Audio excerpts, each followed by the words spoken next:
Working women's, घरची परिस्थिती, आईवडिलांनी दिलेला सपोर्ट, मिस्टरांनी दिलेला सपोर्ट, घरच्यांनी ठेवलेला विश्वास, घेतलेलं शिक्षण, या सगळ्या गोष्टींच्या आधारावरती स्वतःच्या पायावरती उभं राहण्याची इच्छाशक्ती, स्वतःमध्ये असलेली धमक, या गोष्टींमुळे आज भारतीय महिला, मुली घराबाहेर पडून काम करत आहेत.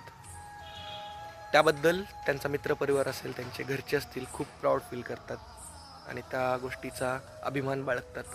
पण दुसरीकडे आपल्याच भारतातील एका बाजूला असा समाज आहे जो समाज या महिलांना, मुलींना डिमोटिवेट करतो. तर अशा मानसिकतेच्या लोकांचा मला खरं तर किळस येतो. त्या महिलांसाठी माझा संदेश आहे, तुम्ही डिमोटिवेट न होता अशा लोकांना तुमच्या यशातून उत्तर द्या. तीच खणखणीत चपराक असेल त्यांच्यासाठी. खूप पुढे जा, खूप प्रगती करा.